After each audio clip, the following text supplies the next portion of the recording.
There's one thing missing from this photo that can make it better. Can you see it? And no, it has nothing to do with the sky or the composition, since I composed this image perfectly with three different composition techniques. Now, the first one is contrasting colors.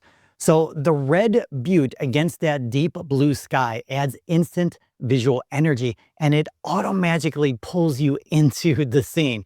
So opposite colors on the color wheel always create strong separation and help your subject pop. And you'll see that technique used a lot in movies. All right.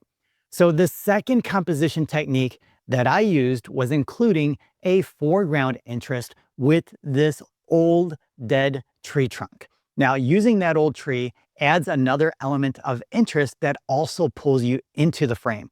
And it also adds depth and helps connect you to the scene so it feels like you could step right into it. All right. Now, that same old dead tree is pointing up to the primary subject, which acts like a leading line.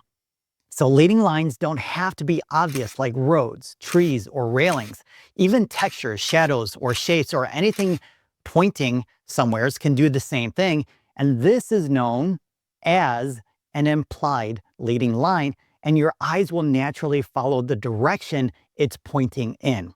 All right, so even though I used all three composition techniques, the photo still feels a little boring. But do you know why that is? Well, it's the location. This isn't a world-renowned hotspot like Horseshoe Bend, Monument Valley, and others, and that's probably why this photo didn't get as many likes. But that doesn't mean it's not a good photo, quite the opposite. So there's beauty in everything as long as you compose it in a way that holds your viewers' attention long enough for them to enjoy it as much as you do. And if someone doesn't like your photo, well, that's okay as well. All that matters is what you think of the photo.